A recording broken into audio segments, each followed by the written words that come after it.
Olá pessoal, uma boa noite na paz do Senhor. Nós estamos nessa cobertura exclusiva e ao vivo aqui no Encontro Internacional 2023. Eu vou conversar agora com o pastor Adelmilson Júlio Pereira, que é o presidente da Aliança Mundial Promessista. Pastor, desde já agradeço a sua participação aqui com a gente.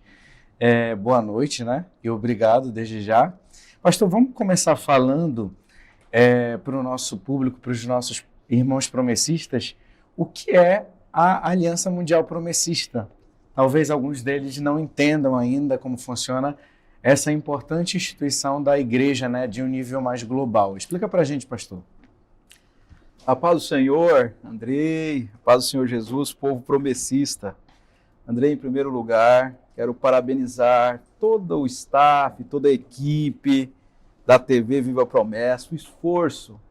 Nós temos uma equipe que trabalha diretamente do estúdio de Cosmópolis e temos outras pessoas que trabalham à distância, como é o seu caso. Isso.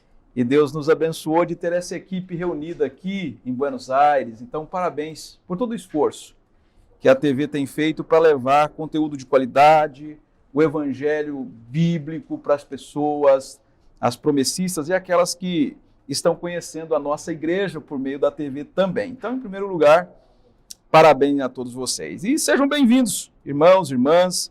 Estamos aqui em Buenos Aires para este grande encontro da Aliança Mundial Promessista. O que é aliança? Há quase 4 anos nasceu esta instituição global da igreja. É como se fosse a administração mundial da Igreja Adventista da Promessa. E, Andrei, eu tenho, a alegria de presidir, assim como a Convenção Geral Brasileira, também a Aliança Mundial Promessista. Hoje nós temos 3 países autônomos que eles fundaram essa instituição internacional da igreja, que é Brasil, Paraguai e Argentina. Os outros países são administrados pelo Brasil, mas a Aliança Mundial, este foco mundial global da igreja, passa por uma visão missionária. Então, o nascimento da AMP é um foco missionário no coração dos promessistas. Olha, e não é de hoje que os promessistas falam no alcance global.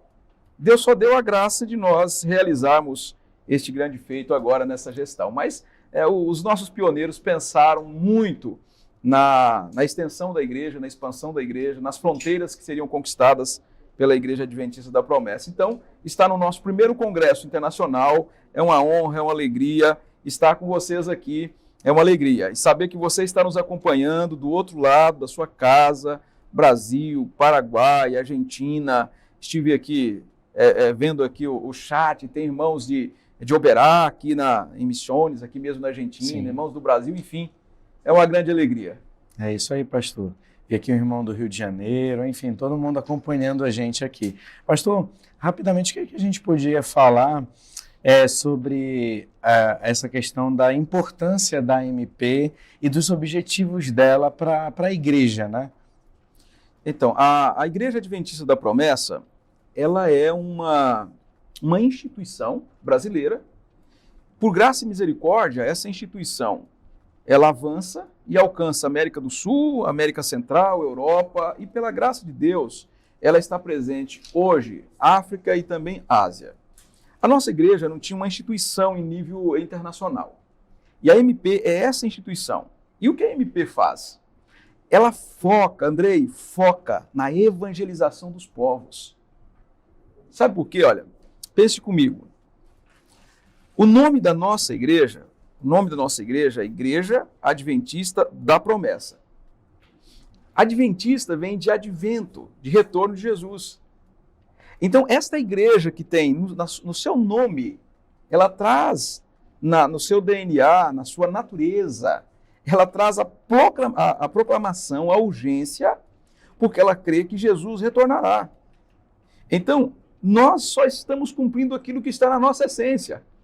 E a MP é essa instituição para chamar os irmãos à responsabilidade da evangelização global. Então você, meu irmão, minha irmã, você que está nos acompanhando, Aliança Mundial Promessista, olha, a gente vai demorar um pouquinho até se habituar com a MP. Tem uns que chamam até de AMP, né? A MP, que é a Aliança Mundial Promessista, ela é uma associação mundial, uma rede mundial das igrejas da promessa, focada na evangelização dos povos, sabe? O nosso foco é alcançar as pessoas para Jesus. E eu penso, Andrei, se não estou equivocado, se as minhas leituras estão corretas, que nós estamos avançando, especialmente nesses últimos 2 anos pós-pandemia, nós avançamos para a glória de Deus e para a sua alegria promessista. A promessa está colocando o pé em lugares que nós não imaginávamos. E quando o senhor fala dessa questão da volta de Jesus, que vai ser um evento global, precisa de um esforço da igreja também de forma global, né, pastor? E a AMP está fazendo isso, graças a Deus, né? Começando aí a alcançar globalmente com essa mensagem promessista. Pastor, agora falando um pouco mais desse nosso encontro internacional aqui de 2023, o que o senhor poderia falar para a gente de algumas questões que serão discutidas, de alguns temas que serão falados, de possíveis tomadas de decisões importantes para a igreja de um modo geral? O que o senhor pode adiantar para a gente aqui nessa live especial? O Congresso 23, ele está acontecendo no final de um quadriênio. Então, a AMP tem como objetivo, como foco, fazer um congresso internacional, híbrido, presencial e também virtual, para todos os promessistas do mundo. Então, nós temos o 23, aqui em Buenos Aires, se Deus permitir, o 27 em Assunção, no Paraguai, e o 32 no Brasil, no centenário da Igreja Adventista da Promessa. Então, falando especificamente do encontro 2023 da MP, nós estamos falando sobre missão local com impacto global. Então, é a missão local, impacto global.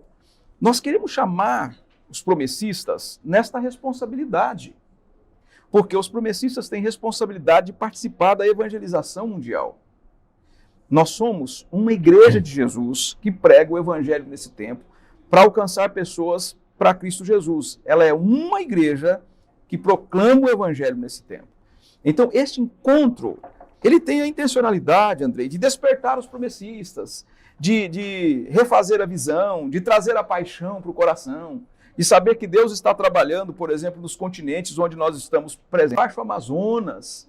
Então, juntos esse mover do Espírito, vamos buscar esse poder, essa autoridade de Deus para a gente avançar, continuar pregando o Evangelho.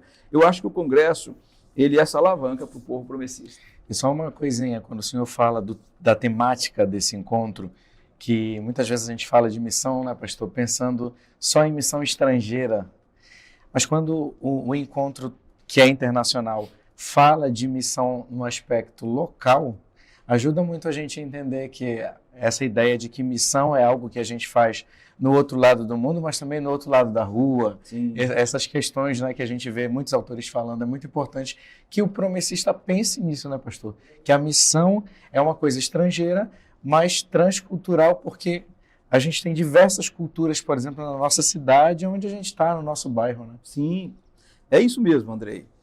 Quando a gente falava, lá na época de seminário, eu fiz seminário, você também, sim, a gente falava em missões. A ideia que se tinha era que a missão da igreja, ela era sempre uma missão clássica, a chamada missão clássica, que é a transcultural, tá? A transfronteira, não é? E a percepção que a gente tem a partir das Escrituras é que a missão de Deus, ela acontece na igreja local, que é a comunidade dos santos, a comunidade orgânica de Jesus, capacitada pelo Espírito Santo, preparada para pregar do outro lado da rua, para pregar na faculdade, para o vizinho, para pregar para alguém no trabalho, assim como nós temos também este foco na missão transcultural.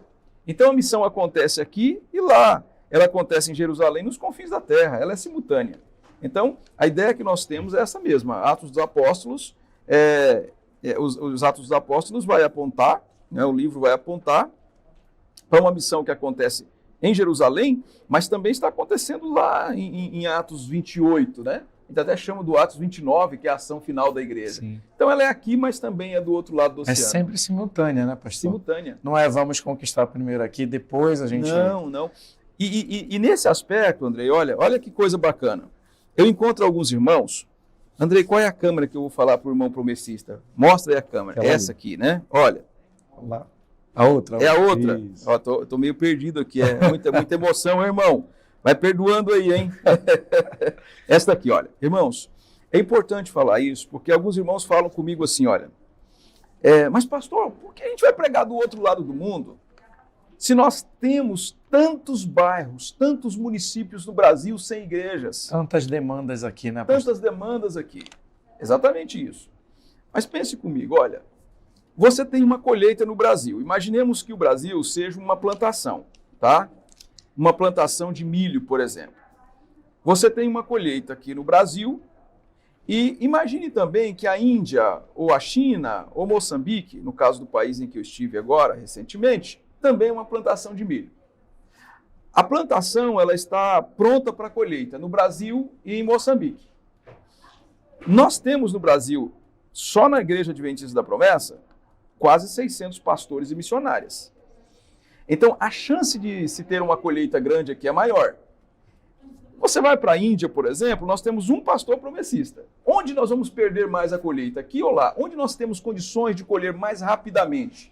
Aqui ou lá? Aqui. Por quê? A representação brasileira é muito maior. Nós temos muito mais pastores no Brasil do que lá.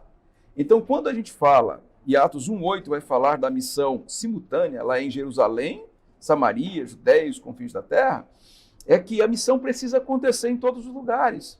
E qual é a participação efetiva da Igreja Adventista da Promessa na evangelização do mundo? Como que a gente participa dessa evangelização? Enviando missionários, preparando missionários locais, que aí os missiólogos vão chamar de autóctones, os missionários da terra, os nativos, preparados para evangelizar. Então eu acho que é bem isso, meu irmão, minha irmã.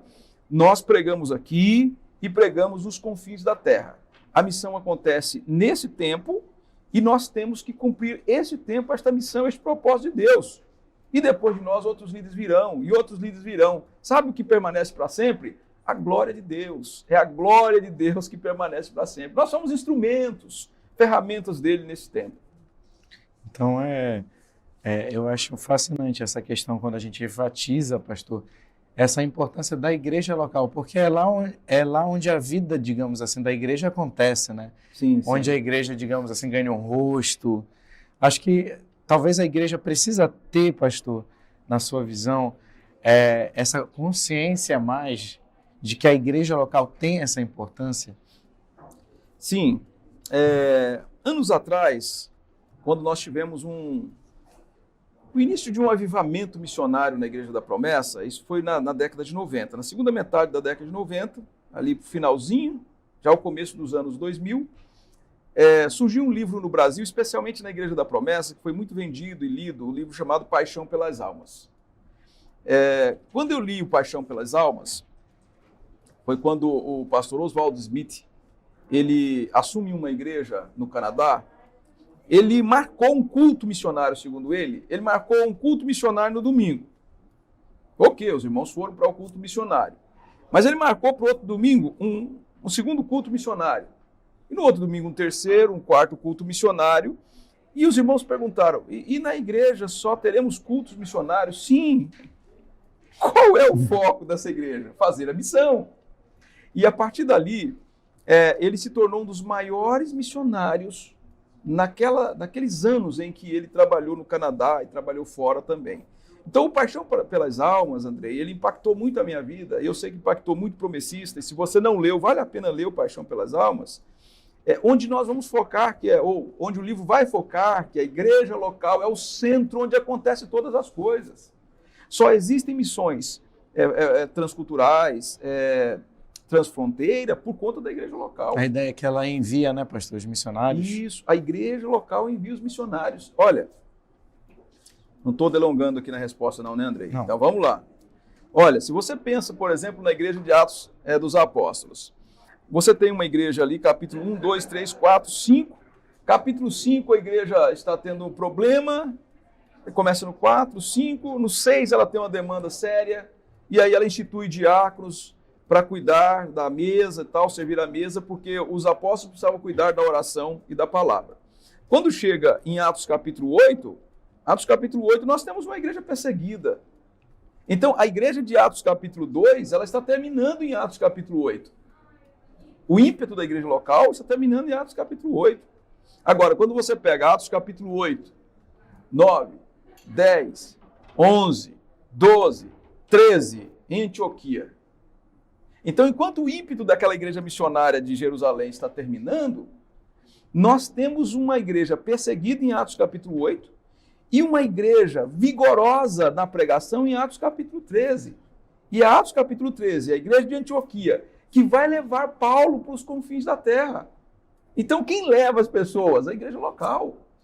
A igreja de Jerusalém, e a igreja tem os seus ciclos, mas aí de repente a gente tem uma igreja nascente ali em Atos capítulo 13.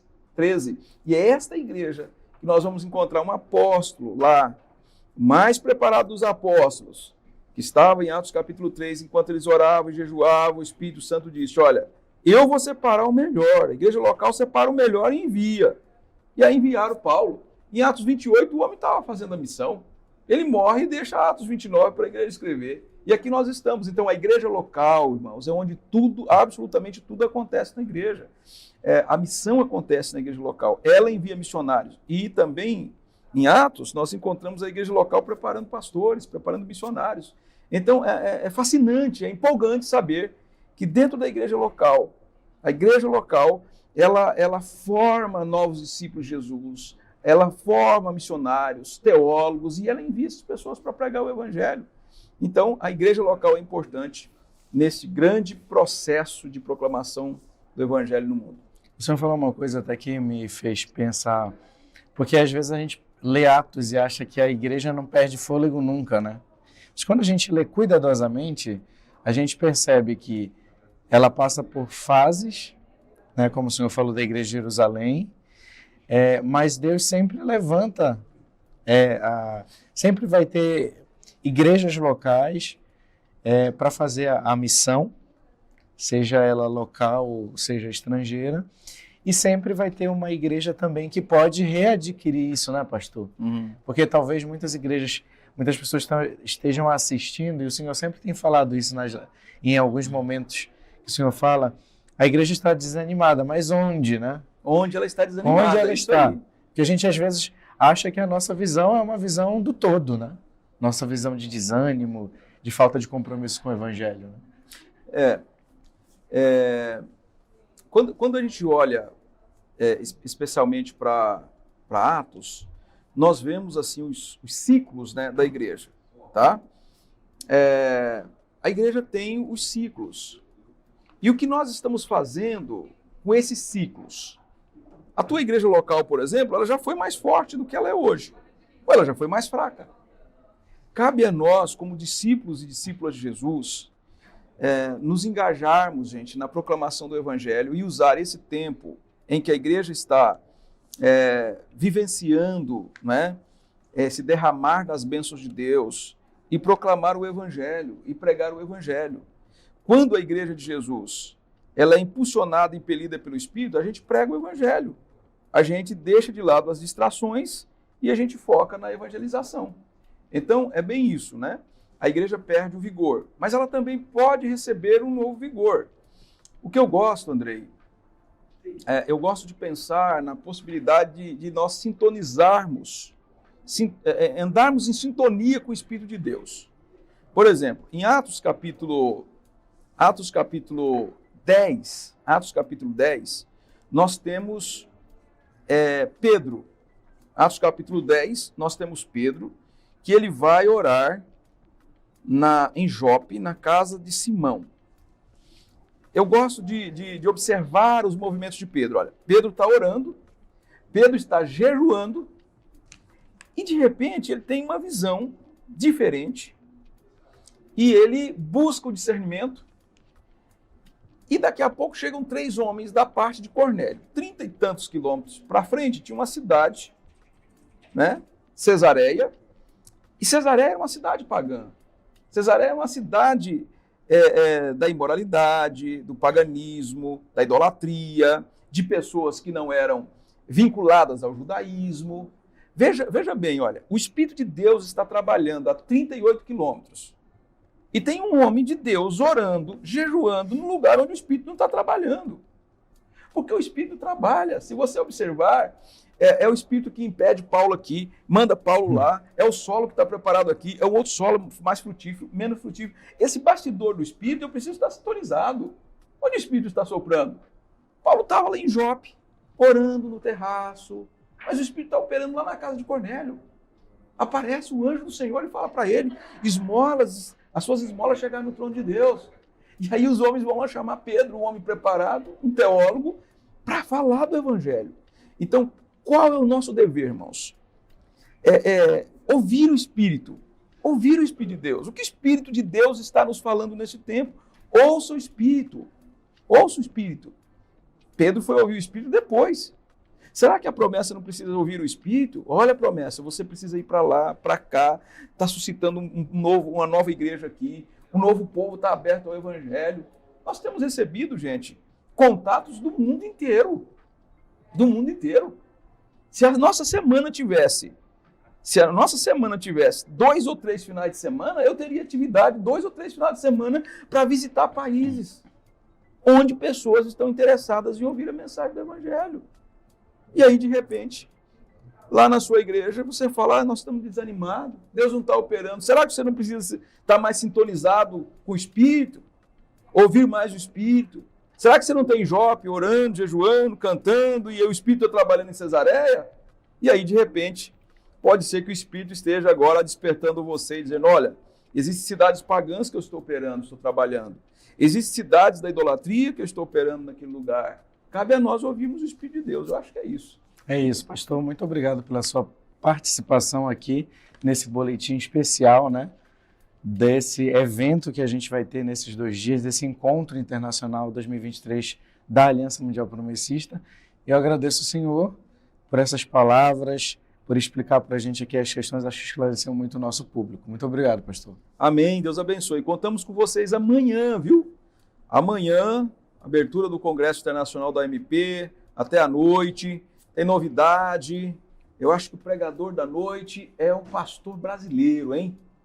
Pastor pentecostal. Olha aí, você tem que participar com a gente. Imperdível, tá? Imperdível. É isso aí, gente. Muito obrigado por vocês estarem aqui. Obrigado, pastor, mais uma vez pela sua entrevista com a gente. Vamos voltar com o Felipe, né?